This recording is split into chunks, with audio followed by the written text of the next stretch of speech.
The national champion is clad in big orange. The pitch. Swing and a miss.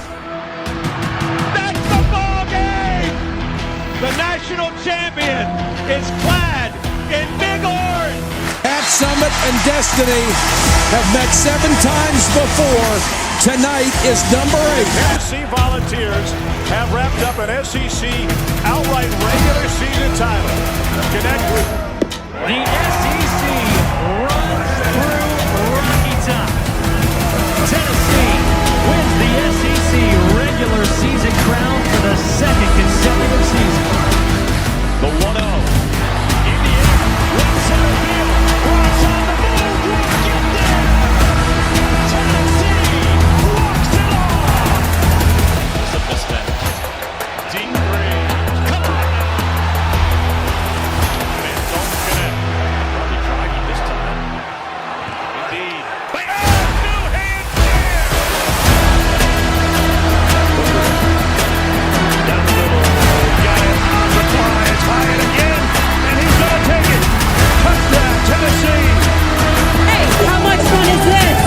Man, Rocky Top. This is college football and it's absolute best. You dang right. This is college athletics at its absolute best. And it is Saturday. We are here, so you know it's just past 6 o'clock Eastern. Well, I hope it's not Saturday. I hope it's Sunday. Did I say Saturday? My fault. Sunday. It feels like a Saturday because of the game 3. Anyway, it's fine. Today is Sunday, 6 o'clock Eastern. We are live. I'm feeling super on this Sunday. We're going to be talking all about that. Going to be talking a little bit baseball, softball, and then we got a nice little topic 3 or segment 3 topic that we want to talk to you guys about. But before we do any of that, Michael, man, my co-host, how are we doing on this Sunday afternoon? Man, we are doing super, just like you said. Right. As Lady Vols, they are super regionals bound. Ooh. Doing pretty good. I do want to give a shout out to my wife, my little boy Anderson. They are down in Florida right now. Don't know if they're watching or not, but took a little vacation with some of her side of the family. Unfortunately, Dad had to work because he used up all his vacation back whenever we had Mr. Anderson. So, sometimes you got to make those sacrifices to make sure that you got money coming in for the family. But, right. But man, how you doing right now? Dude, we're doing good. Watching a little bit of PGA. Watching, obviously, the Lady Vols do their thing. And then yesterday, on Saturday, watching the boys try to get that series win to get that momentum going. Didn't quite get it done. So we'll be talking all about that. But before we talk any further, I do want to let you guys know who our presenting show sponsor is, and that is Chris Smith Insurance. As a homeowner, Chris Smith was once let down by an insurance company, so he started an agency of his own, where instead of feeling like a big company is fighting against you, you'll know that your agent is fighting for you. All insurance is not equal. Trust the Chris Smith Insurance today, right here in Oak Ridge, Tennessee. Give him a call at 865-272-3387. Once again, guys, he is not just going to find you the cheapest rates, okay? He wants to find you the cheapest rates at the best coverage so that if that accident happens and you do have to file that claim, you're going to have the peace of mind to know that you're going to be able to get through it. Chris, man, we appreciate the support as always. Michael, give us the rundown, big dog. So today's rundown, we are going to start with Tennessee baseball. Another unfortunate, disappointing weekend as the Vols have now dropped 6 of their last 7 SEC series. So not great. We are going to talk about that, preview a little bit of the SEC tournament coming up this week. Segment 2, we are going to talk all about the Lady Vols. As we mentioned, they are super regional bound, sweeping through the Knoxville Regional. And then in the final segment, Skylar came up with this topic, and it's a fun one. We're going to be giving our list of top 5 games in the SEC for this coming college football season. That's right. I ranked mine as in like most anticipated, I guess. So, because I don't know if they're actually going to be the best games, but I mean, I hope they should lead to the best games, right? Like that's I agree. That's kind of the way I took it too. The most anticipated games, what's likely to be the best game, somewhere along that line. But before we get into all of that, I'd like to give you our segment 1 sponsor so we can hop right into talking baseball, and that is Optimal Asbestos Services. Optimal Asbestos Services offers detailed asbestos inspections and air quality assessments. Whether you're looking to secure your home or workplace, you can trust Optimal Asbestos Services to deliver thorough and reliable solutions.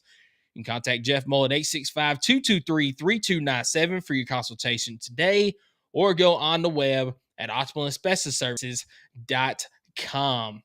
So Tennessee baseball this week started off senior day against Belmont.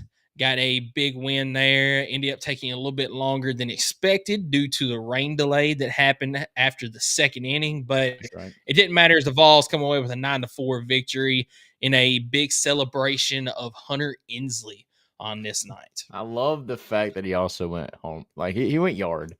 All right, senior day. Very possible last game that he plays there. Yeah. And he goes, yeah, they get a big win. Obviously, I did not realize that he was the lone senior on the game. Like, I understood that he was the only senior that played, but I didn't realize that he was the only senior, period, on this team. So that was a really cool night for him, going 2 for 2 with a home run, RBI. And yeah, what a game. What a big inning. A couple big innings, obviously, that got the job done for the Vols. Yeah, as the Vols did not score in the first, but then put up 5 runs in the second inning. That was capped off by the Hunter Inslee solo home run. And, after the rain delay, Tony Vitello let Hunter Inslee go back out there, but then was just like, what better way to send him off than with that home run? So went ahead, made the defensive substitution, let him get his round of applause, get his cheers out, got, hugs and stuff from his teammates on the way off. Of course, the umpires let everything happen the way that they should. Just a great send-off for Hunter Inslee, and what a career he has had at Tennessee. I saw the stats.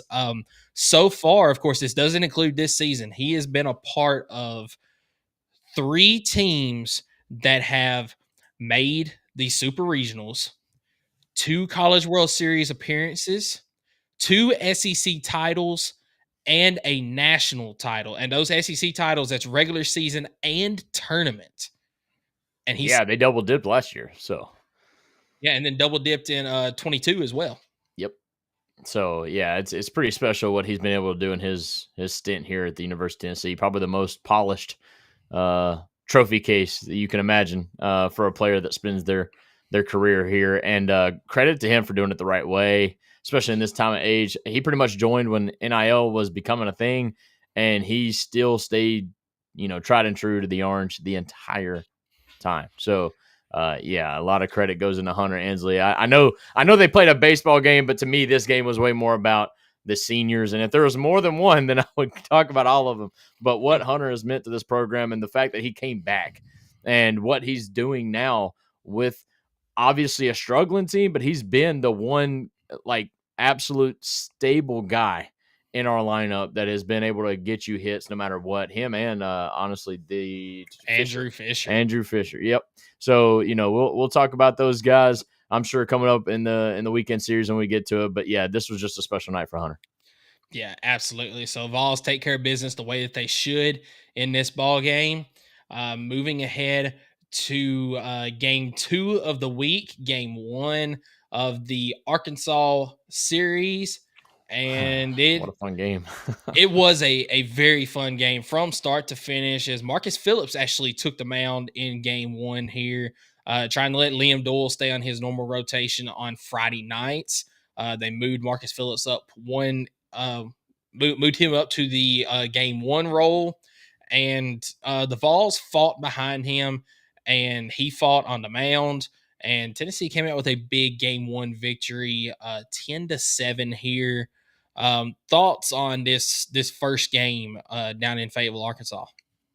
I kind of liked the switch up here. So like you've already mentioned, Marcus Phillips actually got the start for game 1 of this game. Now, I have a couple thoughts. Maybe it's because obviously he's more of a Friday guy, so they want to try to keep him on schedule. Also, I think Tennessee had a good feeling that they weren't going to get the double bye in the tournament, so they wanted to make sure that I don't know. Either way, they came out early, top of the second, got some offense going. Arkansas responds like you think they would. I mean, this is an Arkansas team that I believe swept Texas earlier in the year, not too long ago. But overall, had several big innings. I like what I seen for the most part out of the bullpen. AJ Russell coming out, throwing a couple innings in the middle of the game. But obviously, the bullpen's going to have to get stronger if we want to make a deep postseason run. But Michael, what about you, man? What'd you like about this game? A lot of hitting. Yeah, it was a lot of hitting here. I like the fact that Tennessee they were able to get runs across when they needed to, and they face adversity in this game, and we haven't seen them respond well to it as of recently. But they were able to in this game to come out with that 10-7 victory. And then the fact that Marcus Phillips, even though he was getting hit off of, is he gave up 7 hits. He had a couple of walks. He had 1 hit batter. But him and then the defense behind him, they just kept fighting and they kept battling through all of it. And he got out of some jams in this game. And the biggest thing that I'd love to see out of this was he was making sure that he was paying attention to the runners on base. If I'm not mistaken, Arkansas did not have, they had 1 stolen base in the game. But to my knowledge, I don't think that was off of Phillips. I think that was off of AJ Russell later in the contest. Might have been. I know Marcus Phillips had like 9 pickoff attempts in 1 inning over the first base. I know that kind of frustrated the Arkansas fan base a little bit, but I love to see that was a point of emphasis in Marcus Phillips' game, right? Because that's been a problem. Not necessarily that he doesn't care about the runner, but he was falling into the habit of the same move over and over and over again. So it made it very easy on opposing base runners to pick up on his habits and know that after that first look over his shoulder that he was pretty much going home every time. And thus we got, Vanderbilt happened, right? Kentucky happened. So I did like the adjustment there, and it proved to work. It was effective. Yeah, it did. But after Marcus Phillips came out, you got 2 very solid innings from AJ Russell, and then you had Nate Snead come in, gave up runs again. Nate Snead's not feeling it. That's an issue. He gave up 4 runs in 2 innings. He gave up 6 hits. Had 1 strikeout. Now, he did not walk anybody, did not hit anybody, but there's something going on with Nate Snead. Is he trying too hard to get the strikeout and not letting his defense behind him take care of things? Are people just timing him up? What's the deal? I don't know, and it's almost too late in the season to figure it out now. But I have a simple answer. Okay. I think he throws too many strikes. That's fair. You look at the pitches thrown. He threw 43 pitches. 30 of them were strikes. And how many times did we give up on a 1-2 count? He would give up a home run or a big base hit because he's trying to fill up the zone so much that it almost makes it easier for the batter because at that point, the guessing game's kind of taken out because they know he's going to throw a strike. At that point, they're just committed on the timing of that pitch. And I think that's where Nate Snead's getting roughed up a little bit. Is he's filling up the zone so much that it's almost becoming a problem. He needs to make the batters guess a little bit more, in my opinion. Now, there is a way to do that and still be in control. But right now, Nate Snead's just throwing too many strikes. Yeah, but, going over to the plate side of things, huge night from Dalton Bargo as he had 2 home runs. One of them a huge 2-run jack in the that was the 7th inning, was it not? Or was it in the top of the 9th? I'd see. Don't recall. That was in the 7th inning because Dalton Bargo hit the 2-run home run. Then Dean Curley followed it up with a home run, making it back-to-back. The other home run I'm thinking of was Cannon Peebles with the basically the nail in the coffin in the top of the 9th inning as Arkansas came back and made it a 1-run contest. After they scored 3 in the bottom of the 8th, that made it 7-6 at that point. Tennessee still led, and then Cannon Peebles with a 2-run home run, and Gavin Keelan later in that inning secured a what ended up being a 3-run victory by getting an RBI single after a throwing error allowed Jay Abernathy to score. But Dean Curley had a great night from the plate too. He went 3 for 4, had the 1 home run. He was very consistent in this game at just getting contact. So I mean, had some great at bats. Manny Marion had some good at bats too. He was getting on base. Sure did. And it did exactly what he needed to in this contest. Yeah, for the weekend, honestly. And Dean Curley, what a refreshment it is to see him, batting fifth now, because just wasn't getting the job done in that leadoff spot. But now you see him settling in. And hopefully that's a good sign to see, going into the postseason. I feel better about the lineup, like 1 through 9 than I did earlier in the year. I really felt like earlier in the year we were super top heavy.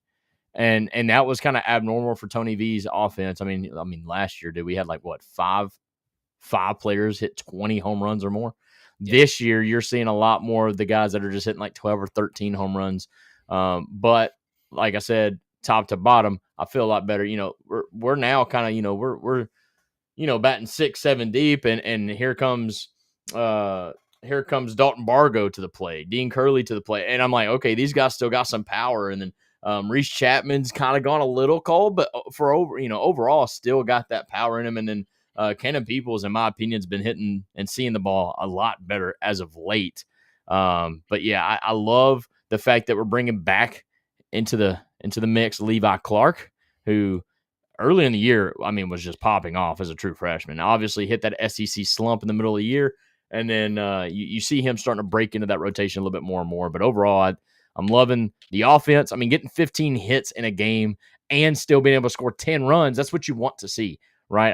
I've seen this team get 12, 13 hits in a game and then only score 3 or 4 runs because we can't get the hits in a timely manner. In this game, like you mentioned, a way better job at scoring runners in scoring position, getting that hit, scoring them runs. Honestly, we only had, which credit to Dalton Bargo for having 2 of them. We only had 2 or 3 home runs on the game. Yeah, we had 4 home runs. You had it was 4. You had Bargo with 2, Dean Curley with 1, and then Cannon Peoples with the other one. Oh, Cannon Peoples, my guy. I just talked about him and didn't realize he had a home run this game. That a boy. So, yeah, 4 home runs, 2 by Dalton Bargo, and you get 10 runs out of it. That's huge because we gave up a couple home runs in the midweek, but kept them to solo shots, and that's, I think, a big difference. We need to keep trying to do our best and keeping those bases empty because our pitchers, especially in the bullpen, are subject to giving up those big hits. So yeah, but how do you forget about the Cannon Peoples one? Because he pimped. I know he pimped that bat toss going down the first baseline.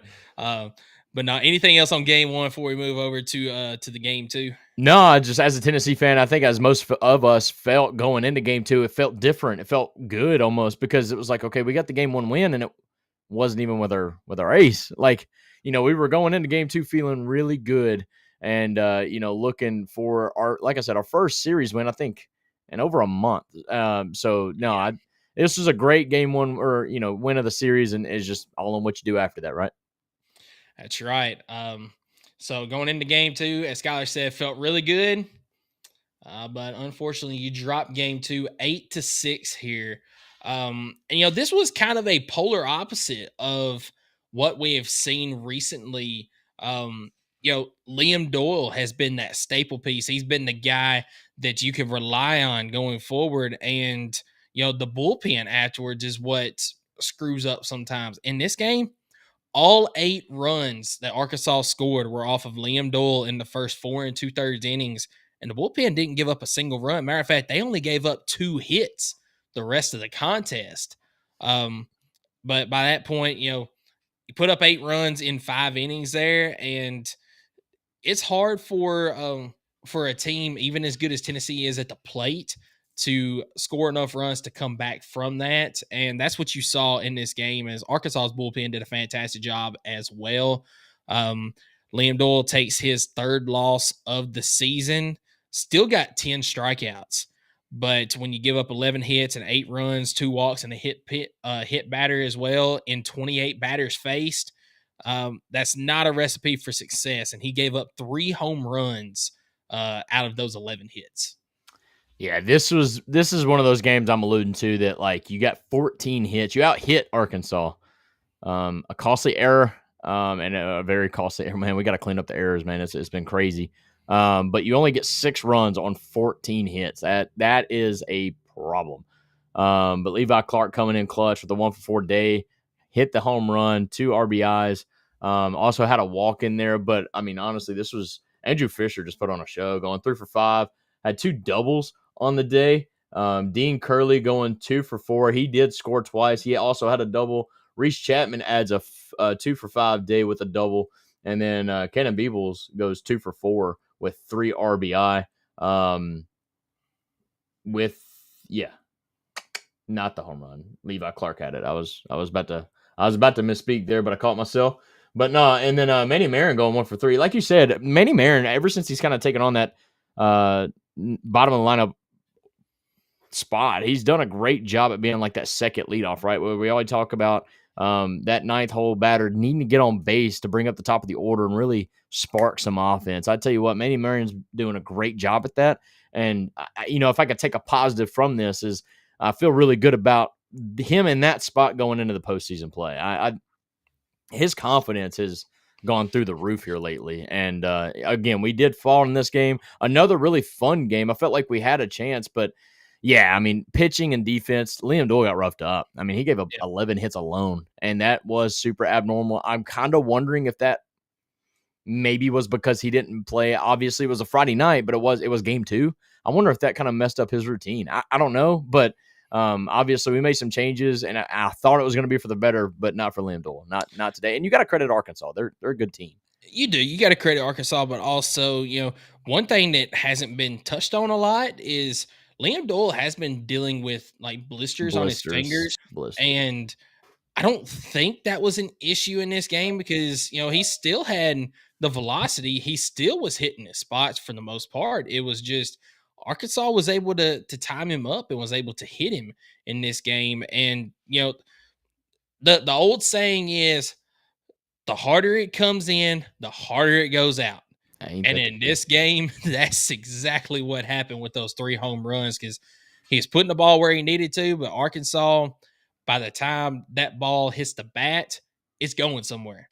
And it did in this contest. But, from the plate, everybody got a hit in this game that started. Yep.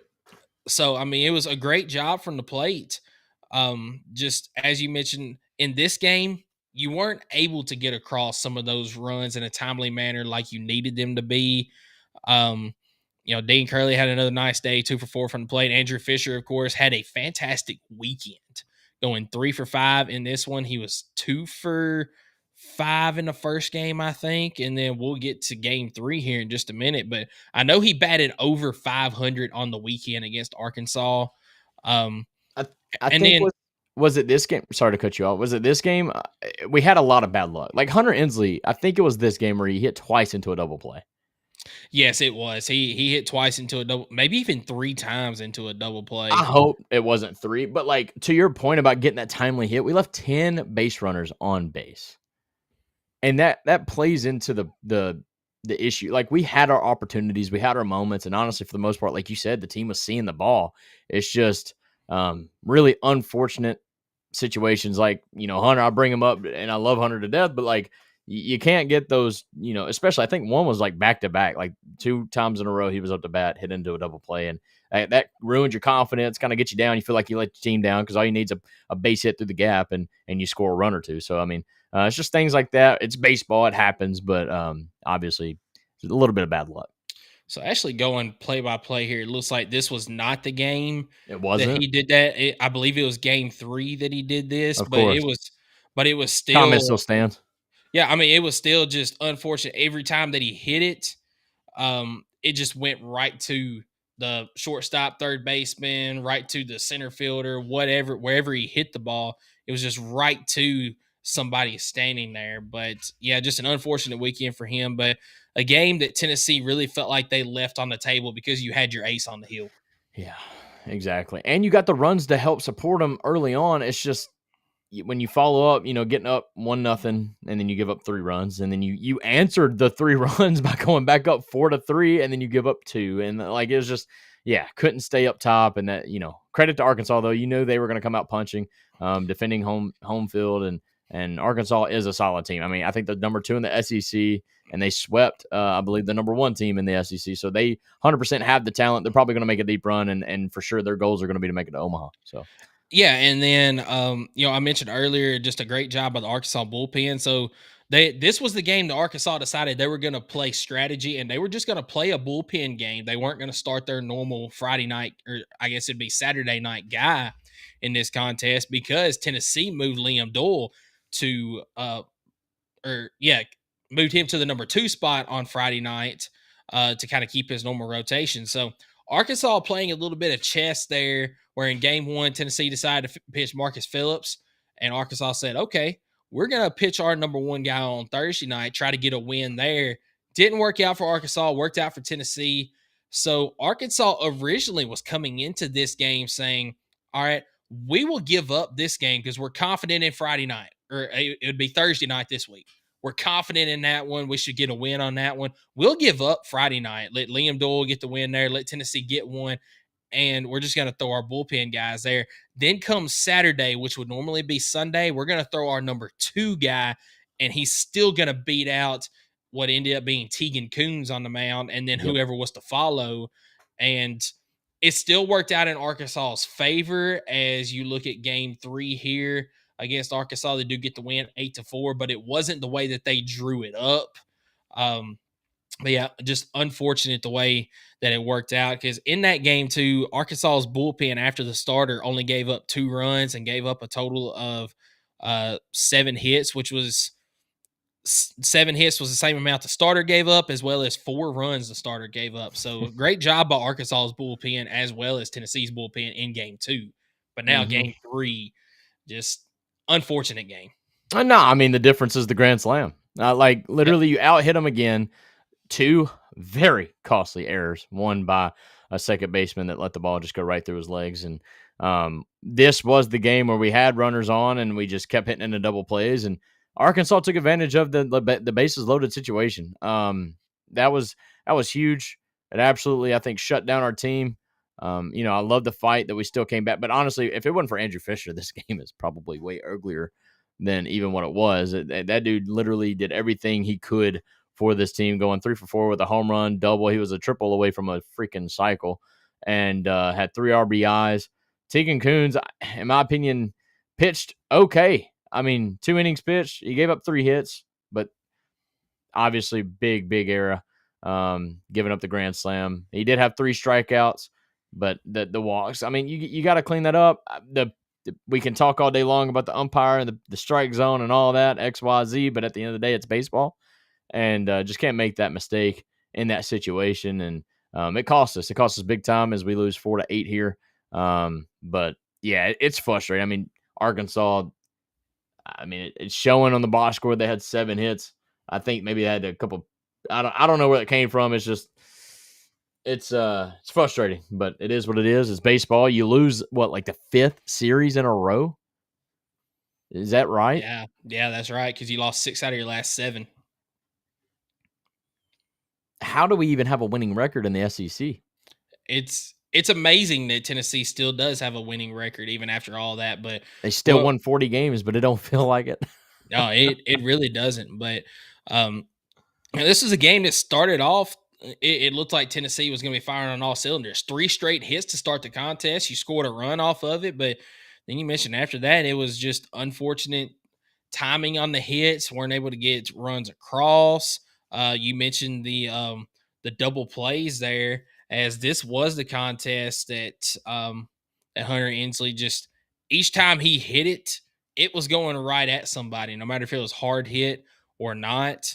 Then you mentioned, Andrew Fisher kept everybody in it with his timely hits. But what I want to look at here is the amount of times that Tennessee batters struck out. Going down the line here, Gavin Keelan, 2 strikeouts. Mm-hmm. Andrew Fisher did not strike out. Hunter Inslee also did not strike out. He was getting out, but it wasn't due to strikeouts. Dalton Bargo, 2 strikeouts, had an 0 for 5 day in this one. Dean Curley, 2 strikeouts. Reese Chapman, 2 strikeouts. Levi Clark with a strikeout, 0 for 2. He did have 2 walks in the contest. Cannon Peebles, 1 for 4 with 3 strikeouts. Manny Marion with a strikeout, and then Blake Grimmer, who pinch hit at one point in the contest, also struck out as well. So but to that point about the strikeouts, here's why it's so important for the bottom lineup to do well. Cannon Peebles went 1 for 4. Manny Marion went 1 for 2. and they both scored a run. So when they get on base, they get around to home plate. Yeah. But it's just the lack of them getting on base, right? And I understand it's bottom lineup, and that's why they're down there. But that's not really the case. I mean, I grew up, and if I wasn't the leadoff batter, I was hitting ninth, and it made no sense to me growing up. But it makes perfect sense now that the 8-9 spot in your lineup is just as important, because that's when you want to roll that lineup over, get those guys in there again. That's when you want to hit around. Those guys are just as important as 1, 2, 3, and that way you can get that second, third time seeing that pitcher and really put the pressure on them. Keep the bases juiced up. That way it puts a lot of pressure on every pitch. But no, it's frustrating when the team as a whole, I mean, I don't know. They hit around. I mean, everybody had only Dalton Bargo and Levi Clark went hitless, right? But as I mentioned, Levi Clark, he got on base twice with walks. Right. So at least he did something there. Dalton Bargo, who has been arguably he's been our hottest bat. Probably hottest. Yeah. I was going to say Andrew Fisher has been right there with him, but Dalton Bargo and Andrew Fisher have been two of our better bats in SEC play the entire season. And he went 0 for 5, 2 strikeouts, didn't even get on base in this contest. Yeah, that's fair. But yeah, that one hurts. But I do want to give a shout out to Andrew Fisher, who after this contest, he reached base safely in all 56 games that Tennessee played this season, which is just an absurd stat. Now, he didn't get a hit in every single game, but he did get on base, meaning that he reached base via a walk, a hit by pitch, something like that. But his on-base percentage was never 0 in a game. Exactly. So and for that reason, Andrew Fisher is above the rest. Dalton Bargo was probably number 2. But, Andrew Fisher for sure has been holding down that offensive leader category. I mean, just think about the impact that the Ole Miss transfers had on Tennessee this year without Andrew Fisher. And, wow, I'm blanking on the pitcher. Holy moly. Andrew Fisher and Liam Doyle. Thank you, Liam Doyle. Without those two guys, what is the season like for Tennessee? Probably around, I would say 32 wins on the season. And not to mention, we thought we were getting a big impact on the offense and couldn't get cleared through the NCAA for whatever reason. What was he, a North Carolina transfer? Or Alberto Osuna. Yes. So we thought that but either way, I mean, it's just very thankful for those guys. I mean, in the day and age of transfer portal, we love and we hate it, and lately, especially for football, we kind of hate it. But it does giveth, it does taketh, but it does giveth as well. And this season, I felt like has been as good as it has been because of those two guys for sure. So do you want to know a stat on Andrew Fisher for this season? As I've got the total season batting stats. You want to know a funny stat for him? Yeah, let's see it. So he leads the team in walks. Can you take a guess how many walks he has on the season? How many walks he has on the season? How many times he has? How many games? 50. I was going to say it's 56 games that they have played. 56 games. I'm going to go with, can't average one a game, I don't think. So we're going to go with like 49. 56. No shot. He's Okay. got 56 walks on the season. On. So he's averaging one a game. Yeah, averaging one a game. But you want to know who the next closest person when it comes to walks is? Dalton Bargo? Dean Curley with 37.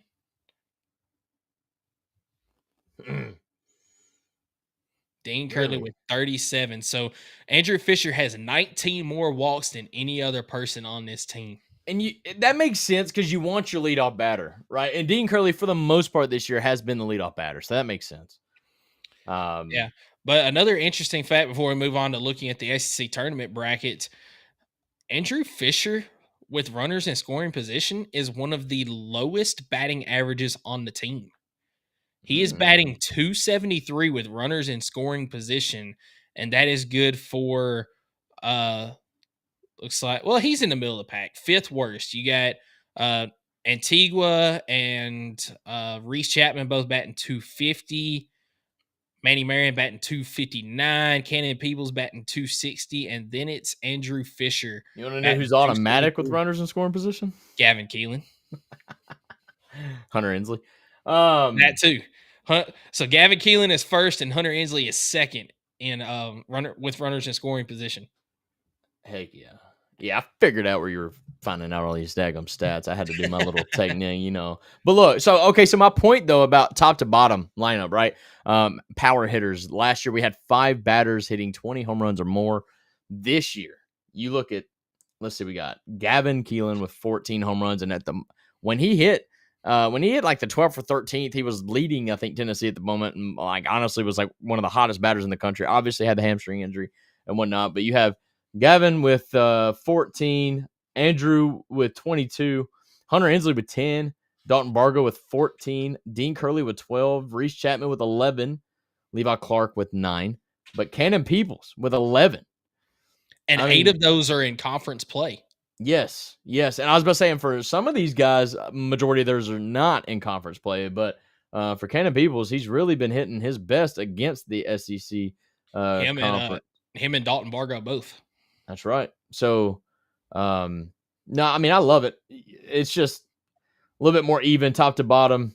Not near as often, right? Not near as often are we hitting home runs, but still as a team, top to bottom, still having that power there. We just gotta do better with runners in scoring position. That's it. Yeah, exactly. So before we move on to softball, I do want to pull up the SEC tournament bracket here. As Tennessee, they are the 8th seed going into the SEC tournament. Ooh, how does that make you feel? It doesn't make me feel great, but Nah. when you consider, you know, they're still how tight the race 8th. is. Well, they're still 8th, even with how bad they have played for the majority of the last month and a half, 2 months. I'll take it. And you know what? I will take the side of the bracket that Tennessee got as well. Because on their side of the bracket, Tennessee on Wednesday morning at 9:30 local time, which is 9:30 Central in Hoover. They'll face the winner of the Alabama-Missouri game. And then you got Oklahoma and Kentucky are in game 2 on that same side of the bracket. And Georgia will face the winner of that game. Tennessee and who I'm going to say Alabama is going to win that game, but you know Missouri did playing hot. They did get swept again this past weekend, but you know what? They swept Texas A&M the weekend before, so anything can happen. I'm pretty sure if they're playing Alabama, is that what you said? Missouri, Alabama. Yeah. I mean, Missouri almost beat Alabama. They twice nearly did, yeah, in their series. So I mean, that's kind of a good matchup. Excuse me. Yeah. So I'm still going to say Alabama right now. The winner of that game will face off against Texas, a team that Tennessee has not played this season. And then on the other side, you have Vanderbilt waiting the winner of Georgia and the winner of game 2. Then obviously from there is semis and then the championship. But the other side of the bracket, you've got 10 seed Florida, who arguably is one of the hottest teams in the conference right now, still got the 10 seed. But they're going up against South Carolina. And then you've got Mississippi State going up against 14 seed Texas A&M, a team that struggled early, then got hot, and then struggled again late. But they're the defending NCAA runner-up to Tennessee. So I don't want to face them if I'm any team in the SEC. And then let's see, Florida, South Carolina, whoever wins that game will face Ole Miss. Mississippi State and Texas A&M, whoever wins that one will face off against Auburn, a team that is very hot right now.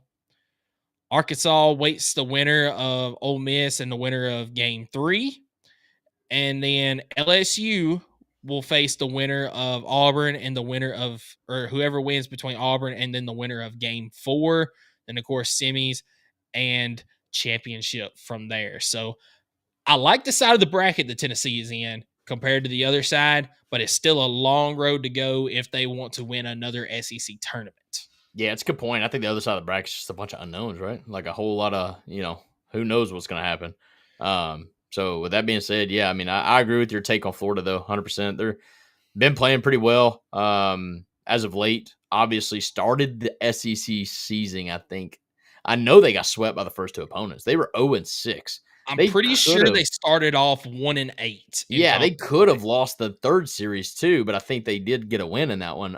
So I mean, yeah, they struggled very, very mildly early, but have since somewhat corrected the sails. And who knows? I mean, teams like that are fighting for a chance in the postseason, and they need this tournament. I think that goes into something like this a lot more than just X's and O's as well, and rankings is like what team needs it more to get that host chance or to be in the tournament chance. And so that's going to dictate who pitches when, how they manage their bullpen and stuff like that. And no, it's going to be a good week in Hoover. So Yep, absolutely, man. So you got anything else before we move ahead to talk about some softball?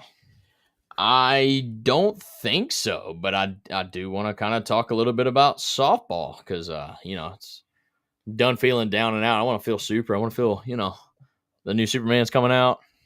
Don't know if you're a big fan, but it's whatever. Softball. Before we get into that, I want to let you guys know who our segment 2 sponsor is, and that's P&L Business Services. We know firsthand that getting your monthly reporting, invoicing, bill pay, taxes, and other essential business services right is critical. That's why at P&L Business Services, we go beyond bookkeeping by providing you with everything you need in your back office so you can have the time back and the peace of mind to do what you love most, which is building your business and maybe having a couple days off now because you ain't worrying about payroll or taxes or anything like that or accounting but no, we know that behind every successful business is a great bookkeeper. So to reach out to P&L Business Services, you can just simply go online to www.pnlbusinessservices.com.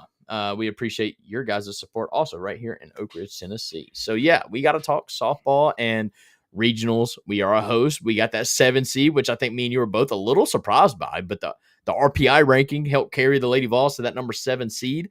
We get to host, and we got game 1 against Miami of Ohio, not Maryland, Miami of Ohio, and wow, 17-0 opening game 1 win, and was a little nervous after this, Michael, not gonna lie, because I was talking to some friends, and they were like, that's sexy. That's nice. We love to see it. But did we just use up all of our offense in game 1? And I was you know what? I think there was a lot of people that had that same fear. I was like, that's a good point. But Michael, I wanted to hear your thoughts on this game, man. What a game.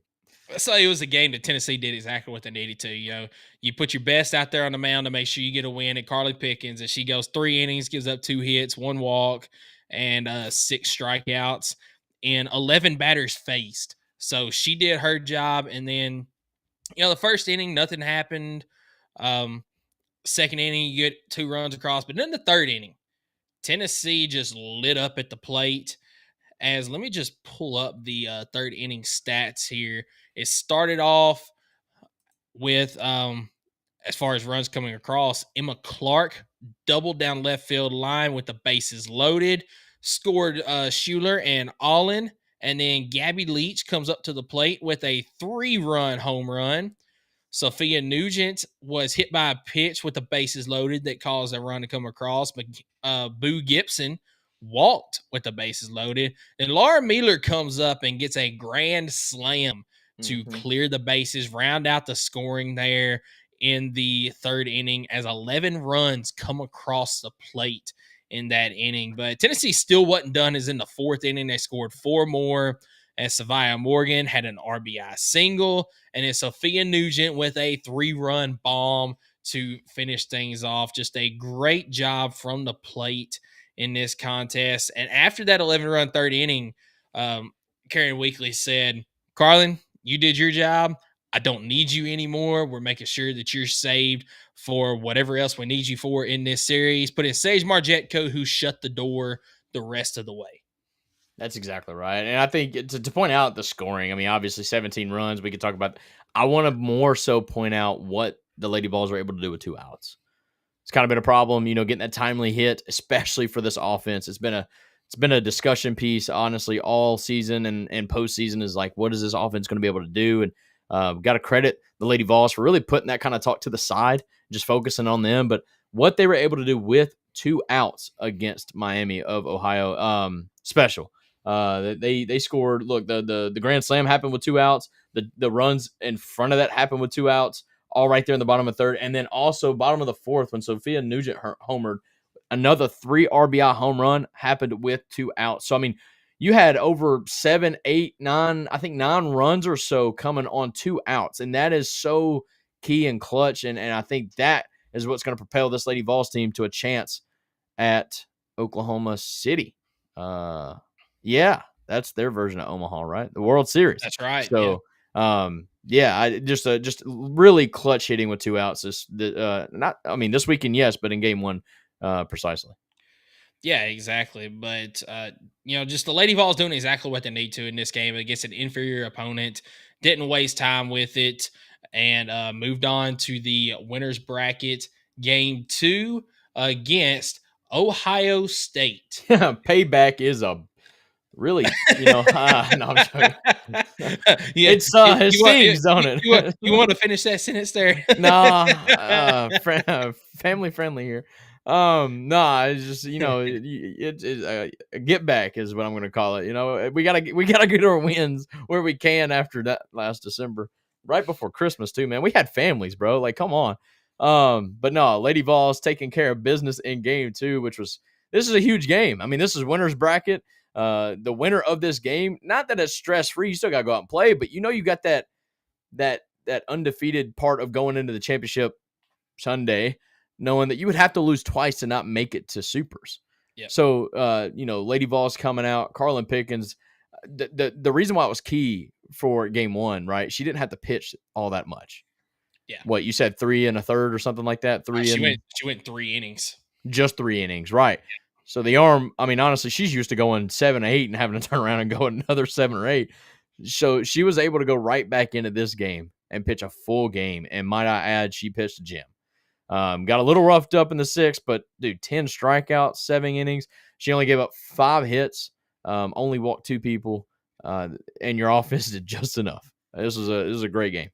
Yeah, and then to your point about game 1, she only threw 48 pitches in game 1. That's so awesome. It's big that she was able to be so efficient in game 1. The bats were able to come around so that Karen Weekly could take her out of the game, because she turned around and she threw 105 pitches in this game, which is nothing for her. She's used to doing that, but just a fantastic game. Kenzie Fiedler went 2 for 4 from the plate in this contest, but Taylor Panel felt like she had the big play in the game, late in the game, getting an RBI single. She also came around to score at some point in this contest as well. Laura Mueller really coming on as of Laura late. Mueller is hot. Very. And then, unfortunately, Sophia Nugent did not get a hit in this game, but she was 0 for 1 in the contest with a she had a sac fly. Yeah. Yeah, she did have a sac fly that scored a run as well. But Lady Vols, everybody in this contest got a hit except Sophia Nugent. But as we mentioned, she did get the sac fly. So really, really good to see the bats coming around some for Tennessee as we get into postseason. And we get to talk about Ohio State again here in just a minute, because that's who Tennessee beat to make the supers. But Ohio State on the season, I saw a stat. They are actually the highest scoring team in Division I softball this season, as far as they scored the most runs out of anybody this season. Tennessee held them 2 runs. They did. And what Ohio State's problem has been, and they mentioned it in the broadcast, is just fielding errors. They have not been very crisp on fielding. I think they had like 5 errors. I think that was the last series or maybe it was in the Big Ten championship. They had 5 errors in a game, and it cost them the championship game. I think it was in their Big Ten tournament. And obviously they played a lot better in this game. Lady Vols really had to work for those runs. But yeah, Tennessee, the Lady Vols, I mean, I have to imagine they've not faced a pitcher like Carlin Pickens. So I think that helped a lot, because when Carlin Pickens is on, it's pretty hard to score runs on her. She is undoubtedly, in my opinion, this is definitely orange glasses on, but she's the best pitcher in the country. Oh, there's no doubt about it. Yeah, when she's on, nobody's better. Nobody's touching her stuff. And as they mentioned, Carlin Pickens obviously has the fastball, But when she's on and she can have that drop ball, I don't know what they call it in softball, but I think it's a drop ball. When she can get that pitch working and she can slow that pitch down by like 12 mile an hour, man, it just has the batters just guessing completely. And it's a beauty when she's on, and she's on way more times than she's off. And yeah, I think that had a lot to do with it. Ohio State did manufacture 2 runs. We had, I think, an error on that, but overall, I think they're still technically earned runs somehow. Not really sure, but so I just looked up Ohio State stats on the season. We were talking about Tennessee baseball, the amount of people with 10 plus home runs.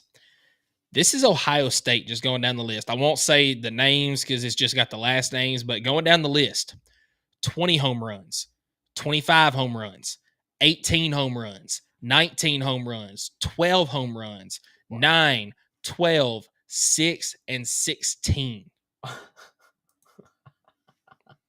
Wow, that's insane. There's some power hitting ladies. Yeah, and they were 4 hits shy.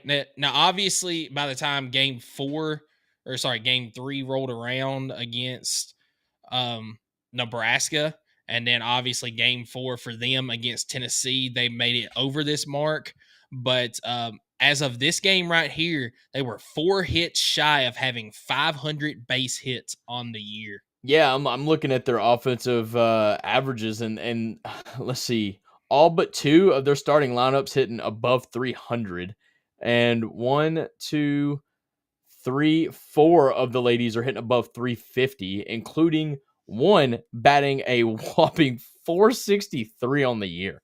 Yeah, her stats: 162 at bats, 50 runs, 75 hits, 72 RBIs, 14 doubles, a triple, 25 home runs, 29 walks, only 24 strikeouts. So a third of her hits are home runs? Yes. That's insane, dude. So she literally gets on base about, we're just going to call it 50% of the time. And then a third of that 50 is home run. That is, wow. And half of her hits, let's see, let me make sure I'm doing my math right. 25 plus 14, that's 39 of her 75 hits. So yeah, over half of her hits are extra base hits. So that slugging percentage is massive. Yeah, so actually 40 of her 75 hits this year were extra base hits because she had the 1 triple. So, we only know her last name. It's Burns, by the way. We want to give this gal some credit. I mean, that's an impressive season. And I do say Jasmine Burns. Jasmine Burns. I mean, wow. That would be. I mean, if we're going off of batting, that's number 1 pick in the draft. But obviously, Carlin Pickens has something to say about that. But no, I mean, yeah, this offense is lethal, and you got to credit Tennessee for being able to combat that. Yeah, absolutely. So we'll move over to game 3 as Tennessee played against Ohio State again, this time shutting out the Buckeyes. And this was the first time all season that Ohio State has been shut out. How does it feel? Just a fantastic game. Like when I tell you, like, if I knew what was going to happen and you didn't, and I tell you last week, like, hey, the Lady Vols are only going to give up 2 runs in the entire weekend.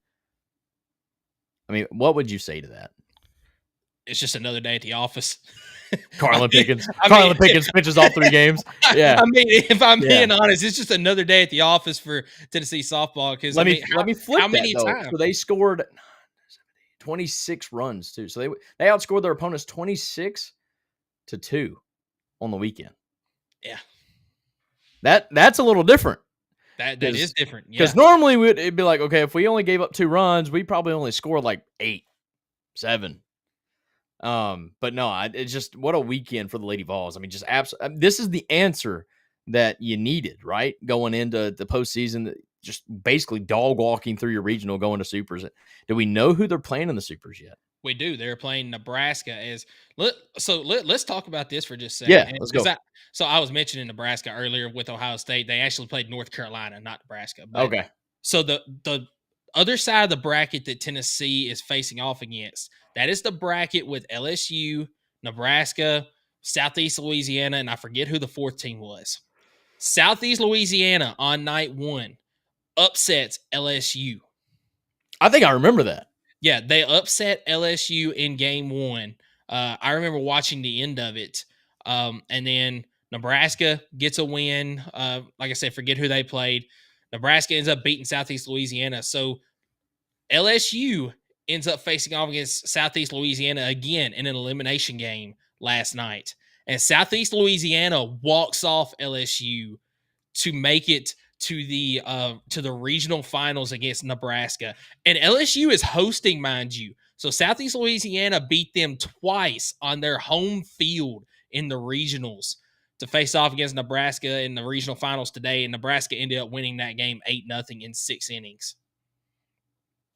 I saw the highlights. So what we're saying though is that's a top 16 seed that didn't advance for Tennessee's bracket.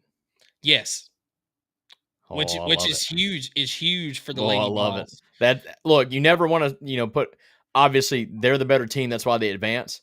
But you talk about just being the better team and you've been able to prove it all year. Like this is a matchup for Tennessee that they should go in knowing that, look, okay, we've proven we're supposed to be here. We're the 7 seed facing off against an unranked team at this point. We just got to go lay it to them. I mean, it's a 3-game set, and I feel very confident with the way our ladies pitch. And I want to talk about this game right here.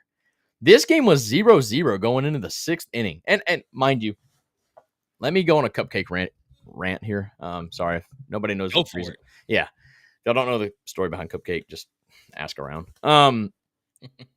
Why in the world are we in the winner's bracket? We're hosting the tournament, and yet when we play Ohio State for the championship game, are we the visiting team? We've had this same. No, this ain't. This, like, yes, I get it, but this don't make any sense. It doesn't make sense. It absolutely does not, because you're undefeated going into this. You should be the home team. But we had this same rant last year with the baseball team, because the same thing happened to them. You win the first 2 games, you go to the regional finals, and you got to be the away team.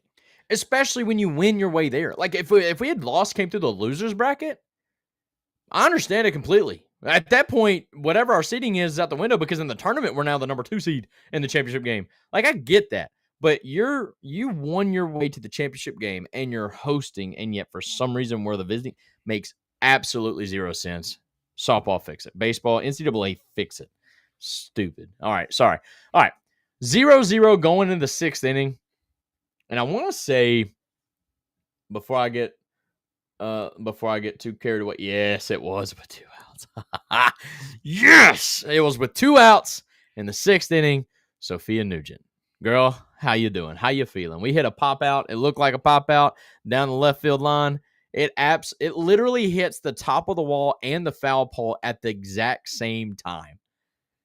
And it ends up being a 2-run home run. And I'll tell you what, the entire feeling around the ball game after that moment just completely changed. Like the looseness of our ladies, you could see it, right? When they were reviewing the call and they kind of felt like it was going to, be upheld or stand. I mean, the ladies were vibing to the music. You've seen Sophia Nugent out there just dancing, having a good time. It almost felt like that tension of, it's 0-0. We're letting our girl Carlin down, or no, at this point, it was Sage Marjetko, by the way, who pitched a gem. But as soon as that happened, everything just felt better. We ended up getting a hit right after that as well with 2 outs. And then Laura Mueller, welcome back, doubled and scored her to get 3 runs all on 2 outs in that inning. We made Ohio State change pitchers, and I think they changed pitchers again back to the original. Yeah. So, I mean, it was at that moment, I knew that we had it in the bag pretty much. You almost just seen the chains get lifted off these girls' shoulders when that home run went over. So, Sophia Nugent, MVP of the game, this was all because of you. And Sage Marjetko. I mean, what she did on the mound was insane. MVP of the game and MVP of the weekend, because I've got it wrote down here. 3 Lady Vols just absolutely went off from the plate in this series. As Sophia Nugent with 7 RBIs on the weekend. Laura Mueller with 6 RBIs on the weekend. And then Gabby Leach with 5 RBIs on the weekend. Those 3 right there alone drove in 18 of, what'd you say, Tennessee had 26 runs on the weekend? Yeah, so they scored 4 yesterday, 5 today. That's 9. And then they scored 17. So 9, 17, 26. Yeah, so these 3 right here drove in 18 of Tennessee's 26 runs on the weekend. But hold up, I got one more for you. All right, Laura Mueller. If I'm Laura Mueller goes 2 for 3 in game 3. She went, I think, 1 for 2 in yesterday's game. I'm gonna pull it up real quick. I gotta pull up the home stats. Hold up, hang on. Laura Mueller goes 1 for 2, and then in game 1 against Miami of Ohio, I want to say she went perfect. I've got to pull it up. She went 2 of 2. She went 2 of 2 in that game. I got it pulled up for you. She went 2 of 2 in that game. She only, I don't want to put. I mean, she only had 2 at bats where she didn't get a hit all weekend. Yep.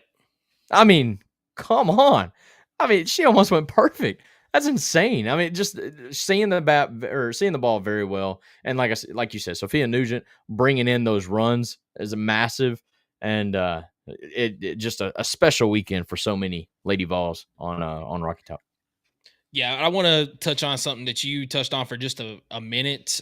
So, Sage Marjetko obviously got to start in this game, and what a luxury that is for Tennessee. You're already ahead 2-0. You can throw your second girl in the circle and say, hey, if she goes out and get a win, that's fantastic. But you know what? I don't have to throw my ace in this game because I've still got a second game that if crap hits the fan, then, we can throw her then and look to get a win in that one. But I love what Karen Weekly did. So Sage Marjetko goes out and throws 5 innings.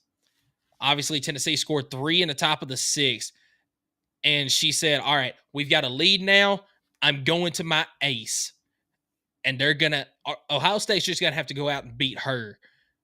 Otherwise, we're going to win this game. Yeah, you take away that safe idea, right? Like, it's that mentality of you don't let the foot off the Tiger's throat.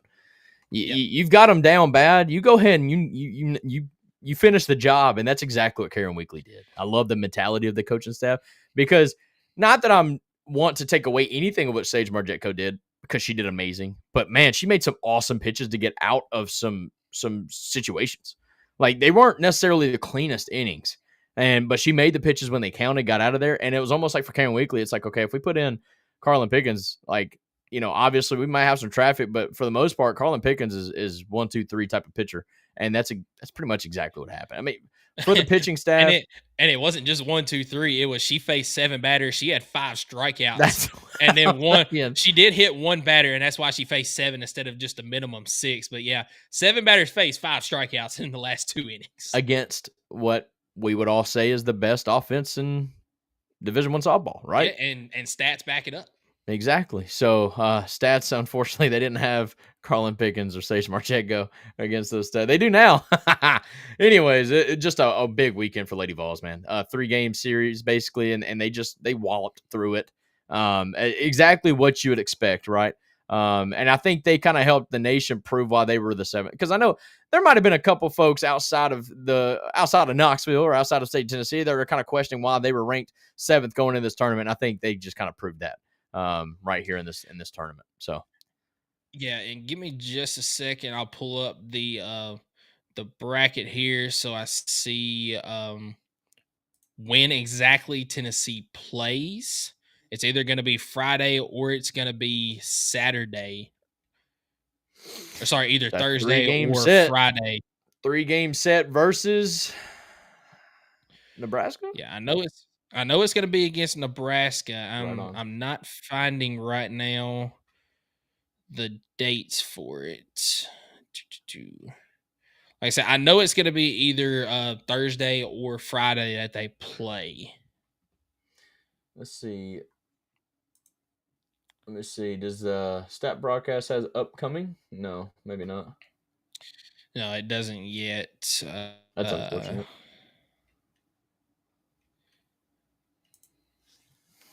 Probably could look it up real quick. So yeah, I'm not able to find it at the moment. But I mean, Tennessee in a fantastic situation there, because going back to that LSU or the Baton Rouge regional there, the best team in the regional, LSU, ended up getting put out by the 4 seed, and Nebraska, I think they were the 2 seed in the regional. So I mean, it's not like they're any slouch by any means, but anytime that you don't have to face off against the number 1 team from the opposite regional, it's going to be a lot better off for as for of your team. 7:07 Eastern. Lady Vols, Florida Gators, Texas Longhorns, South Carolina Gamecocks, and Oklahoma Sooners have all punched their ticket to the Supers for softball. So that is 5 SEC lady softball teams that have moved on. I'm not sure if there's any still in play. I'm sure there are, with it only being 7:00 Eastern. So Yeah. So who all did you say? Tennessee, Florida, Oklahoma, South Carolina, and Texas. 5 so far. So playing right now, Texas A&M and Liberty are tied at 11 in the bottom of the 7th inning. Holy moly, we ran out of pitchers. If Liberty does win that game, then there is another game this evening as Texas A&M is up 2-0. Okay, so Texas A&M has a great chance then of moving on. So Arkansas and Oklahoma State right now are delayed, weather delay going on. Alabama is up 3-0 on Virginia Tech in the bottom of the 6th inning. If they win, they move on. And Georgia and Duke are they're in the elimination game right now. Duke is leading 2-0 in the top of the 6th inning. Georgia is the visiting team. And I believe so Arizona and Ole Miss tonight at 6:30. That is the last SEC team left to play. And it looks like if Ole Miss wins, then they will play an if necessary game tomorrow because of how late that start time is being in Tucson. Right on. So how many does that mean? I know you named it, but how many SEC teams are still in play? We've got 5 that have already locked in and moved on. How many more still have the chance to move on? So we got 1, 2, 3, 4 that are currently playing. 5 with Ole Miss. Yeah, 5. So 5 have moved on. 5 still playing right now. So it's a chance for there to be 10 SEC teams in the Super Regionals. Right on. I think I have our answer. I think I do. It's looking like the Lady Vols will face Nebraska May 22nd through the 25th, right? Oh, but it doesn't tell me exactly what day they start. Unfortunate. Okay, because the 22nd to 25th, that's a 4-day, 22nd, 23rd, 24th, 25th. Yeah. So that doesn't verify exactly when they play, to your point. That's unfortunate. I thought I found it. Unfortunately, I didn't. I wonder if they're going to wait until after everybody is done before they give the exact days. Yeah, I think it matters based on like the top remaining. I don't know how that makes sense, but like Lady Vols being number 7. But like if number 5 and 6 go down or whatever, they kind of jump up to that. I don't know if that makes sense, but I think that kind of plays into it. So yeah, so it looks like they don't have the exact dates of when they're going to play coming out yet. Because when I found a link on ESPN of the Super Regional dates, and it just gives me an error right now. Yep. Whenever you hit that, so stay locked into the socials. Yeah, as soon as we find out, then we will see about sharing that onto our page. But fantastic job for the Lady Vols this past weekend. Feeling super, as we mentioned a couple of times, just feeling super coming out of this weekend. But do you have anything else on softball before we move ahead to segment 3? Nah, man, just a big weekend for Lady Vols. I've already stated it once. I'll state it again. We got to carry the fight. And on to Oklahoma City. We all know the goals before this season even started, and this team has shown me, even though it's kind of been frustrating at times, but this team showed me they can play with the best. They've went on the road and beat number 1 and number 2, and this is Oklahoma City or bust type of season. So carry the fight. Absolutely. And I know you've been watching, but some breaking news: Scotty Scheffler has won the PGA Championship. I actually haven't been watching since the podcast started, but I was watching before we got started. Had money on Bryson DeChambeau. Just made too many errors early on. Had a good weekend, but yeah, I like DeChambeau. He had a good Saturday, did he not? He had a great Saturday until the last 3 holes. Gotcha. He was like 5 under, and then double bogeyed, and then bogeyed 2 of the last 3 holes, and kind of humbled him back down. He was feeling it though. I feel that on a personal level. So. I never have a good good round going. I pretty much exactly. I start out with the double bogey. You know what I mean? Hey, I'm with you there. That's exactly what I started off with Yep. Friday whenever I played. So. That's when the cigar comes out. But no, segment 3, man. Yeah, let me toss aside that scorecard. But let me give you our segment 3 sponsor before we just jump off the rails of this show. And that segment 3 sponsor is Kaizen Painting. Do you want a colorful life? Kaizen is a painting and drywall company that provides residential, commercial, exterior, and interior services. At Kaizen Painting, we understand the importance of a beautifully painted home and properly installed and repaired drywall. We're here to bring your vision to life. We care about providing you with a personalized, efficient, and quality service. If you live in Knoxville and surroundings, contact us for a free estimate at kaizenpainting.com. Color your life the Kaizen ways. So, Skylar came up with this topic here, and I absolutely love it. As you know, this is list season. This time of year, it is list season. And Skylar decided to go with our top 5 games, SEC football games, for this upcoming season. You can take it any way you want to. The most anticipated, what we think the best games are going to be, what we think it's going to look like by the time the game gets there. So Skylar, you pick the topic. Do you want to go first or do you want to go second? I will go first. I don't mind. And I'll tell you kind of what I did. So per College Football News, they kind of came out with a report, kind of listed their game of the weeks and ranked each week kind of SEC games, right? So I did pull a lot of those because they pretty spot on. And some of the weeks, it's kind of a no-brainer. There's usually only one. Sometime early in the season, there's more than one good game. But anyways, I went off of that list. I went 1 through 5 in my list, but I didn't just pick the game of the week. I'm going to start with number 5. Okay. And it is actually not the game of the week per that article, but it's one that I'm anticipating, and it has nothing to do with Tennessee, so y'all be proud. Auburn at Oklahoma.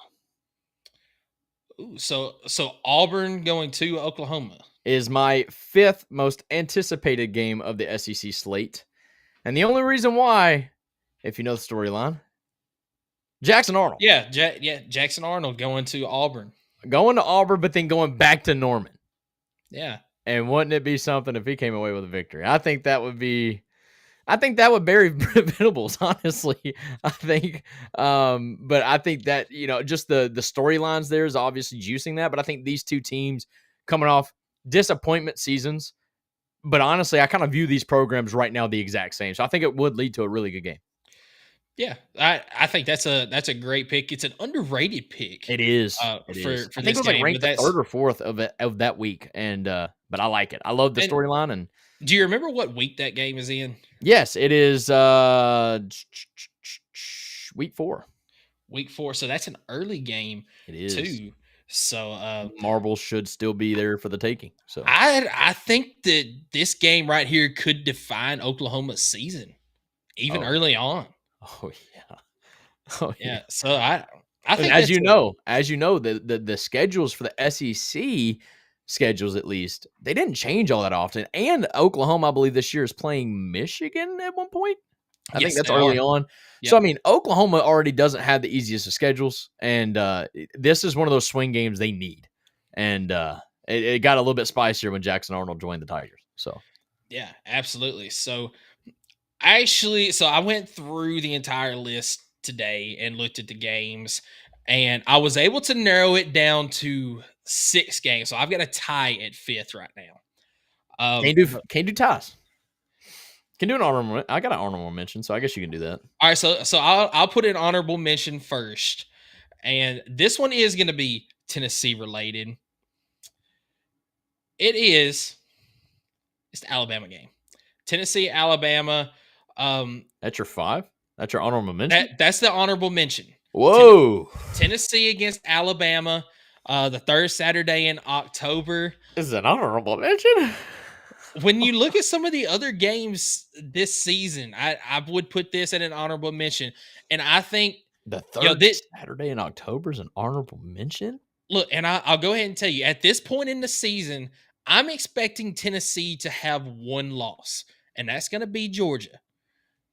Now, I haven't made official predictions yet. Skylar and I will do that later in the season, but as of right now, I'm expecting Tennessee to come in with one loss, and that is against Georgia.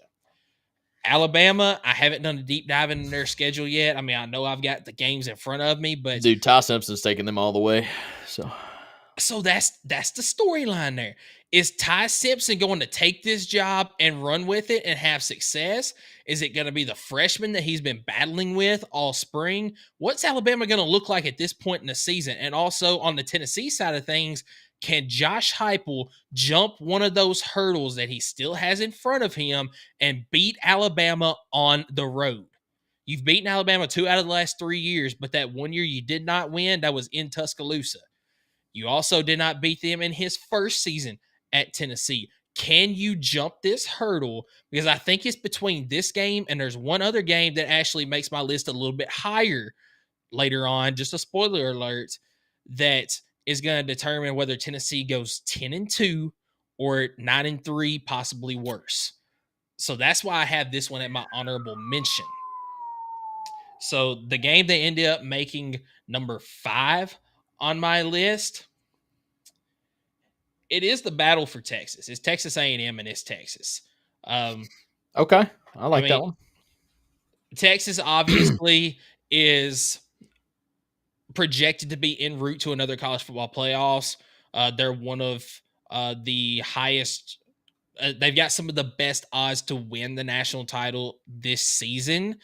And then Texas A&M, they're returning a lot of good players. I really like Marcel Reed at quarterback, and he's coming back with a load of experience after last season. I like Mike Elko at head coach too. So this is going to be a year that either Texas A&M is going to take another step forward and really battle for the SEC, battle for a college football playoff spot, or they're going to take a step back this year. So right now, I'm leaning more towards Texas A&M going to take a step forward, and this game right here could be like last year. You're battling for a spot in the SEC title game. So there's some games that I like better than this one, but this one does make number 5 on my list. Right on. All right, so I'll give you my honorable mention, then go to straight up to number 4. But my honorable mention, you may not have the graphic for because it insists of an SEC team, but also a non-conference opponent.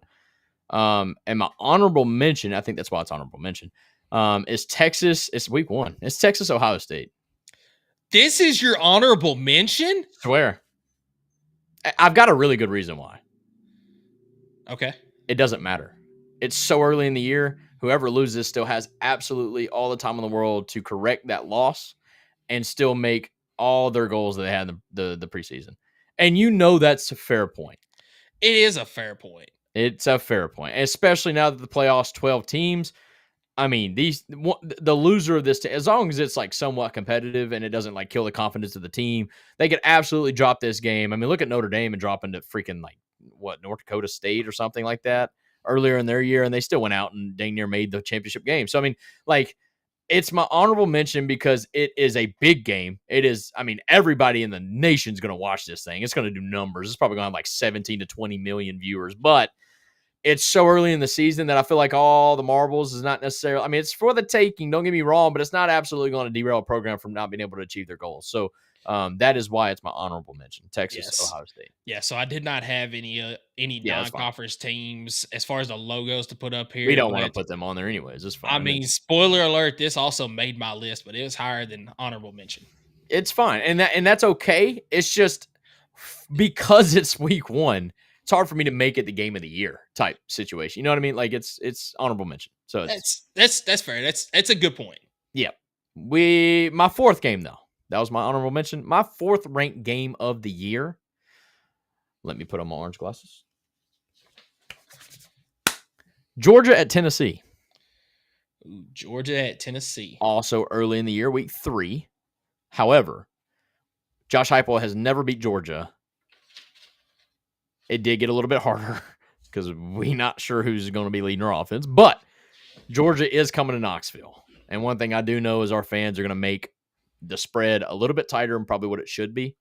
And I also don't know who the quarterback of Georgia is. So it's going to be Gunnar Stockton. Gunnar Stockton. Is it?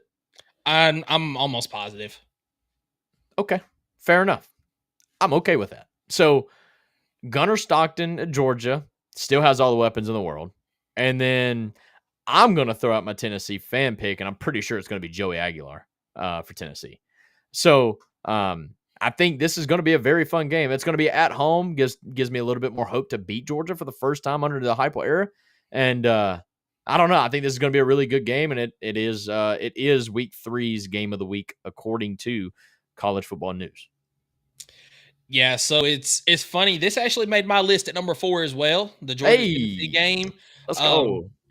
And I already mentioned when I said Tennessee, Alabama, that I expect Tennessee to have a loss coming into that Alabama game and it being to Georgia.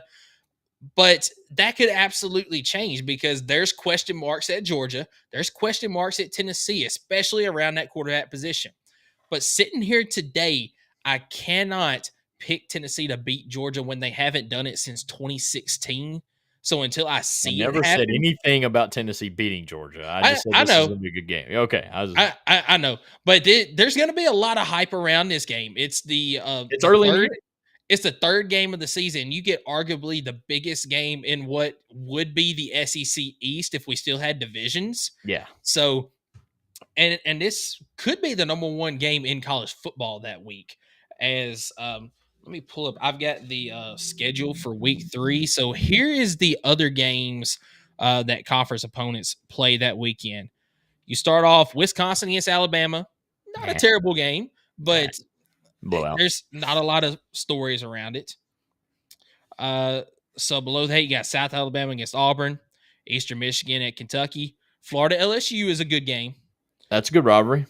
Arkansas Ole Miss, be decent. It's a conference game. You got Alcorn State and Mississippi State, Lafayette against Missouri, Oklahoma and Temple, Vandy, South Carolina. A sneaky good game there. Obviously, Georgia at Tennessee, and then UTEP, Texas, Texas A&M and Notre Dame. That'd be a high high anticipated matchup as well. But I would still argue Georgia Tennessee is the best one on that list. And I haven't looked at the rest of college football, but it's very likely that it's going to be the best game overall that weekend. Tennessee, Georgia is the best game on that list if Tennessee handles Syracuse in Week 1. Yeah, that's fair. Period. Because then all the questions about the offense kind of goes out the table, and we're right back to, that fan reset is, okay, we're back. Let's go achieve our goals. Let's go make the playoff. And the reason why this made my list, because honestly, if this game was later in the season like it was last year, it probably wouldn't even make my list. I agree. But because I'm expecting both of these teams to be undefeated going into Week 3, this is number 4 for me. Yeah, I'm glad that we thought the same on that. So, did you say everything you wanted to say? Do you want to go for number 3? Or do you want me to go ahead and go to number 3? I'll go number 3. Okay, go ahead. So my number 3 is going to be another Tennessee game. It seems like I'm playing some homerism here, but I promise I'm not. As this is the last game that I have that involves Tennessee.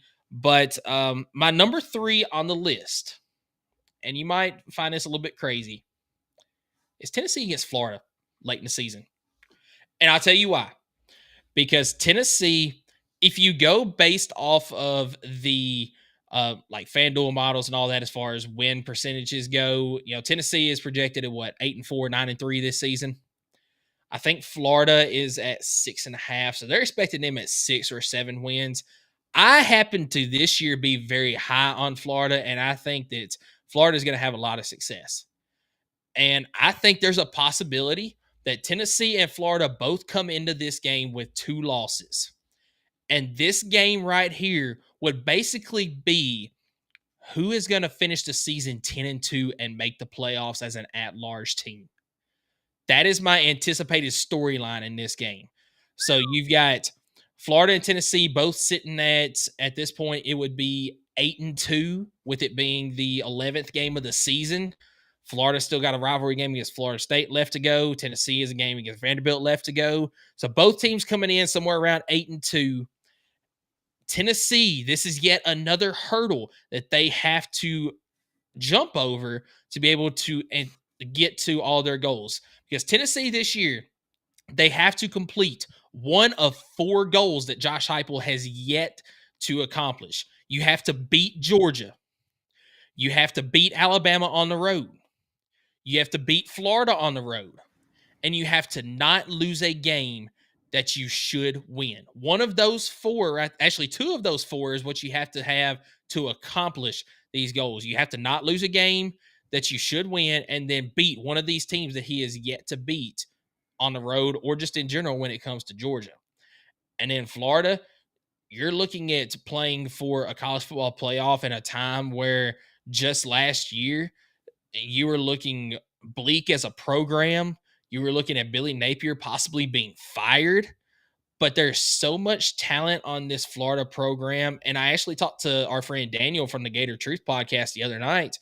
I'd not realized this. They're returning all 5 starters on the offensive line. Plus, there's a lot of talent around them on offense. And then you got DJ Lagway coming back with experience after the way that he finished the season last year. I think that Florida is primed to come back and have a breakout season this year. I can't argue it. This definitely did not make my list, not even the slightest way. It is an important game for Tennessee.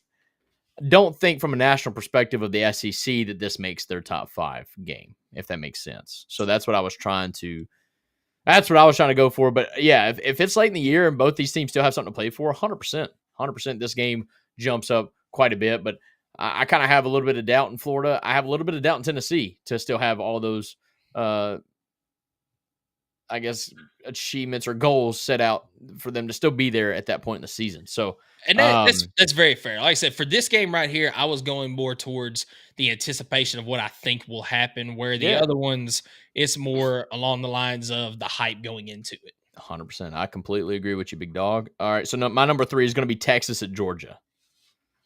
The rematch again. I don't know why, but they felt like they played 4 times last year, but they're going to be playing again this year. Texas at Georgia. Was this where in the regular season Texas wasn't really that competitive with Georgia, right? And then in the SEC conference game, it was the opposite? Or? Yes. Yeah. Yeah, so the regular season, it was basically non-competitive. In the conference championship, it was definitely more competitive, but Georgia still handled them. Right. Yep. But Georgia won both, right? Yeah, Georgia won both games. Right on. So this is, I mean, Texas, if they're where they want to be, who knows? I mean, is it confirmed that Arch is the quarterback there? It's got to be, right? If he's not, I would have expected him to already hit the spring portal. That's what I was thinking. Kind of the same thing, I think, with Ty Simpson in Alabama. And so if he wasn't the projected starter, I would imagine that he would be out. But anyways, I think this is a big game. I think from a national perspective, I think, let's see, this game's week 12. This is week 12. Yeah, week 12 I'm seeing. I mean, because at that point, you know that everything's for the SEC, getting into the championship game. Who knows? Obviously, there's still 2 more weeks after this, but at that point in the season, you pretty much know. I mean, everything's shaping up, and this is, in my opinion, one of the top 3 games of the SEC when it comes to what it's going to mean. Championship picture, SEC picture, etc. This is my top 3 game of the year. Yeah, so let me go ahead with my number 2, because my number 2 is Texas at Georgia. It's the most anticipated game as far as an SEC matchup right now, because it's 2 of the best teams in the conference, the projected 2 best teams in the conference. Both of these teams, they met last year in the regular season. They met again in the conference title. Both of them made the playoffs last year. It's Arch against, we'll say, Kirby Smart, because Gunnar Stockton does not have that namesake yet. It's going to be highly anticipated. Both teams are probably going to be coming into this at the most 1 loss, possibly undefeated for both of them. So that's why I have this game at number 2, just because of what this game means. Obviously, they might play again in the conference title game if everything works out correctly. But the regular season contest between these two, it's really highly anticipated, and that's why I have it at number 2 on my list. Right on. My number 2 will be the 3rd Saturday in October. Tennessee going to Alabama. This is a Tennessee pick, but I think honestly, nationally, with the renewed rivalry, And the 2 of the last 3 years, and even 2 years ago when we lost to Bama in Tuscaloosa, we were up 20-7 at half. Like, I feel like this game, even if we lose it, is going to be a great game. And I really hope it is. I hope we win it. But I think national perspective wise, this rivalry's back, baby. I mean, this is everything you can want. You want to smoke that cigar after the fourth quarter. This is what it's all about. And for Tennessee, man, what a swing this would be if they could get it done, especially if they probably lose to Georgia earlier in the year, maybe. So like, you lose when you get one back here going on the road to Alabama, and it'll give me so much more confidence going into Florida later on in the year to know that, look, hey, we went to Alabama. Why not Florida? Why not the Swamp? Now I understand the Swamp's a little bit different animal. I mean, we haven't won there since 2002, maybe. I don't know. But this right here, this is what it's all about. This is my second most anticipated game of the SEC slate for the season. And everything that you said there is great points, and I agree with that. I guess the way that I looked at it, the reason I had it lower on my list is because nobody's talking about Tennessee or Alabama being like one of the very top teams in the SEC, which is why it made my list a little bit lower. So who are those top teams then? I mean, Georgia, Texas, that's it? It's Georgia, Texas right now, and then everybody else. I would put Tennessee and Alabama right there at the top of tier 2. So, I guess that's great, or that furthers your point of this being the second best or second most anticipated game coming into the season. But, you just don't have that hype around Alabama anymore without Nick Saban being there. You're looking at if Kalen DeBoer has a 9-3 season again this year and misses the playoffs, he could be fired in year 2. And it seems like there's a whole lot more people that think that 9-3 could happen than 10-2 or better. Yep. So but this game supposedly will happen before that third loss, which is why I think it's still high on my list. Yeah. And like I said, you could be right there. Those are great points. I had it a little bit lower on my list, but that's still a fantastic game for the second best game in the conference this season. Right on. So number 1, drum roll. What you got for the number 1 most anticipated game in the SEC? Texas Ohio State. It's Texas Ohio State. No shot. It's not even 2 SEC teams. No, it's not. But and it's week 1. But it involves one of them. Look, both of these teams made the college football playoffs last year. They played in the semifinals in a game that until the strip 6 there late in the fourth quarter, Texas was on the doorstep of tying it up, and this game was probably going to go into overtime. 2 teams that have some of the best odds to make the college football playoffs again and win the entire thing. It's the most hyped game of the offseason right now. It is. How the could media's it telling not you it is, be? and you fed right into it. How could it not be the best game of the year as of right now? Because Ohio State lost, I don't know, a quad like 17 players to the draft. Texas lost their fair share as well. I think a lot of the meat on the bone has been washed from this game. Now, I think Ohio State's still going to be decent. I think Texas is going to be okay, but I don't think it's going to be near like last year. But let me give you another storyline. It's Arch Manning against Julian Sayin. 2 highly ranked former 5-star recruits. Now, same class? I think Sayin was the one before because, he started at Alabama and then transferred to Ohio State. So I think he was the one before, and then Arch came the year after. But both of them, it's their team this year. So Julian Sayin against Arch Manning, who's going to get the upper hand? That storyline right there plays into a lot of this right here for me. It plays, I guess, but it absolutely has zero consequences when it comes to SEC race and that's a fair point. Well, all right, so I hate to like bust your bubble, but like that, literally zero consequence. So I disagree on the championship side of things, but as far as zero consequence for the conference, I agree. But for the championship side of things, all right, let's use Texas, for example. If they lose this game right here, and you've still got games against Georgia that you got to play, And then Texas A&M that I've already mentioned. If you drop both of those games right there and you lose to Ohio State in game 1, you're 9-3 and you're not making the playoffs. So I think that this game, and vice versa for Ohio State, you've got Texas that you're playing week 1. You've got to play Penn State later down the road. I think they still play Notre Dame. I could be wrong on that. But then you've also got the Michigan game. You've lost to them 4 straight seasons. So if you lose to Texas in game 1 and then you do happen to lose to Penn State and to Michigan, once again, you're 9-3 and you're not making the playoffs. So I think as far as championships go, this has a lot to do with that right there. But no, as far as conference goes, absolutely, it means nothing to that. I think I agree with your point and also disagree. I think for Ohio State, to your point, that it matters a lot more because you would have 3 losses against 3 legit good teams, in my opinion. Because because Michigan's kind of fallen off.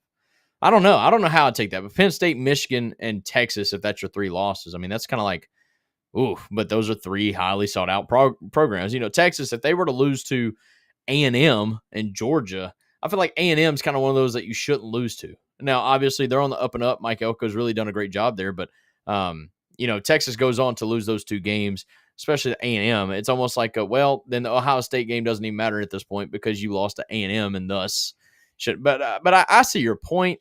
But I guess what I'm trying to say is, okay, that's if they lose more. If they lose this game right here, they could still go on and ransack their schedule and absolutely be, they could still be the number 1 seed. I don't know. It's a big game. The media is hyping it up and everybody's going to watch it. But I just feel like there's absolutely zero consequences to it. Whoever wins, great. That's a great start to the year. Whoever loses, it's let's go hit the conference. Let's go. Hit it. But either way, it is a big game. It's being talked about by a lot, not just us. I think what everybody's really looking forward in that game is like you mentioned, the quarterbacks, the changing of the guards, if you want to say it like that. So, all right, I disagreed with it, but I know you're going to disagree with this one. My number 1 pick was arguably the game of the year last year. It's Alabama and Georgia. And yes, I kind of went Georgia heavy here. Georgia's got a lot of big games from a team who 2 years ago had the weakest schedule ever, and has now turned into a program that has to play one of the toughest schedules in back-to-back seasons. But Georgia and Alabama last year, if you remember, Alabama started with like a 28-0 rout, and Georgia came all the way back to take the lead or tie. I think they took the lead. And then Alabama and that 17-year-old that nobody stops talking about went and won the game. And hey, he's finally 18.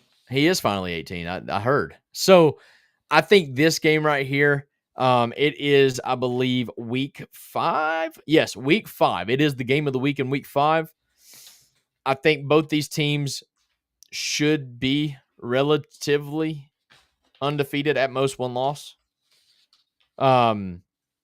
This has all the consequence, in my opinion, this has all the consequences in the world when it comes to SEC race, when it comes to national title race, when it comes to buzz around the coaching staff. I think this game has a lot of juice in it, and that's why it is my number 1 pick for the most anticipated game in the SEC. And I got to give it credit where credit. This is the OGs. This is SEC OGs, and I got to give that credit. So. Yeah, and if we had done top 10, this game would have fallen right behind my Tennessee-Alabama pick at number 6. I guess technically it's honorable mention today. I had some different games that I was considering, but then I ended up narrowing it down. But this one, it was right at the very end of, do I want to put it there or do I like this one better? But this is absolutely a great pick, and this is going to be a real testament to what both of these teams are going to look like this year. So that's a great pick at number 1 to finish this list off. Just some other games real quick that I was looking at as week 1, and you can make an argument just like you did about the Texas-Ohio State game that they really mean nothing later in the season, but some really good games in week 1 is you got Alabama at Florida State, LSU at Clemson, Texas, Ohio State. I'm not going to throw out the South Carolina, Virginia Tech because that game means absolutely nothing. Some of these are underrated games too, like Kansas at Missouri. So the only reason I'm mentioning this one is, that was a huge Big 12 rivalry. And both of these teams absolutely hate each other. And they're playing in week 2 for the first time since Missouri left the Big 12. That's going to be must-see TV to see the rivalry, the fan bases come back together for the first time since then. So that's why I even highlight that one at all. You got Florida LSU in week 3, Texas A&M at Notre Dame, I already mentioned. LSU at Ole Miss, that's the same weekend as the Alabama-Georgia game. Texas at Florida, we'll see where Florida's at this point in the season. South Carolina, LSU, obviously Oklahoma, Texas. Ole Miss at Georgia, another good one. Texas A&M, LSU, Georgia, Florida. Did you skip over Florida, Miami week 4? That game means nothing. Miami is down. Carson Beck is not going to lead that team. No shot. Yeah. No shot. Florida's going to win that game. Miami ransacked Florida last year. You don't think there's some meat on the bone in that game? There will be for Florida, but Miami's got no meat on the bone anymore.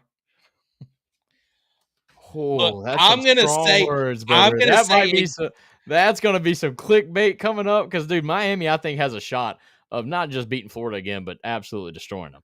Who does Miami have? Carson Beck? And that's it? I think Carson Beck gets a lot of hate that he necessarily doesn't deserve. But you know what? The number one thing in my mind, the reason why I give that game no hype whatsoever, you know who the head coach is at Miami? Mario Cristobal. I do not trust him as far as I can throw him. Yeah, didn't he lose to Syracuse to not make the playoff? Yeah. It's pretty tough. And then just 2 seasons ago, he decides to run the ball when you've got the lead in the fourth quarter instead of taking a knee, and you fumble it, and Georgia Tech wins the game off of it. That was wild. No, that's a fair point, but you're also talking about the guy who absolutely destroyed Florida in week 1 last year. It wasn't even close. Like, not even. I'm very surprised Billy Napier didn't get fired on the spot on the sideline. It was so bad. Yeah, because wasn't that in Gainesville too? Like, they literally walked into the swamp and destroyed Florida. I'm almost positive. So I just feel like that's a massive game in week 4 that I don't know. Week 4, let's see. Yep, that is at Miami, but it's not really a home field advantage because they play at Hard Rock Stadium. So fair enough. But also same week, referencing some softball here. Southeastern Louisiana against LSU. No, I'm joking. I didn't even see that one. Yeah, man. It is the 9th ranked out of 9th. But who knows, man? Could be. That's funny. So I do have one more thing before we close out here today. So when we get off of the live here, I encourage everyone to go over to the Tennessee Athletics YouTube page, as this documentary is coming out on the Tennessee Athletics YouTube page.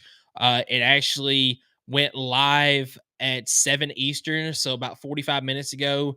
It's called Bet on Me. It's the 60-minute Zakai Ziegler special. So I encourage everyone to go over to the Tennessee Athletics YouTube page and watch this. That's exactly what I'm going to do as soon as we get done here. Go watch this. I guarantee it's going to be a lot of fantastic stories and things like that about Zakai Ziegler and his time at Tennessee. Really excited to watch this right here. I'm sure it's probably not going to have as much of the storyline like Chris Lofton, because Chris Lofton battled a whole different animal with the cancer that he did. But Zakai Ziegler had his battles as well. I mean, he lost his family home in a fire early in his Tennessee career. He battled the ACL injury. So I'm really excited to see what this documentary has. No, it's going to be huge. I'm going to probably watch it tonight, honestly. It's already started. It was 7 p.m. Eastern, I believe. So, yeah, definitely going to go over to the YouTube page and catch the replay of that. I do have some breaking news on the softball. Diamond? What time are they playing? What day? No. Aggies survived extras, pulled out the win to force a Game 7. So they were down in the series against Liberty. And so they're playing a Game 7 in about 30 minutes. They beat Liberty 14-11. Liberty had 6 errors. Ooh. So if I had to bet on a team to win, I'm still going to pick Liberty in Game 7. But if they play as bad defensively as they just did, they may not win. But yes, Aggies did capitalize, and they will be moving on. But I do not have yet a time. I know that was probably more important. But anyways, Yeah. it's fine. But yeah, as soon as we find out, we'll share it to our social media pages. But Skylar, do you have anything else before we close out this fantastic show tonight? No, man. Go Big Orange. Yeah, absolutely. Go Big Orange, everybody. Enjoy this week.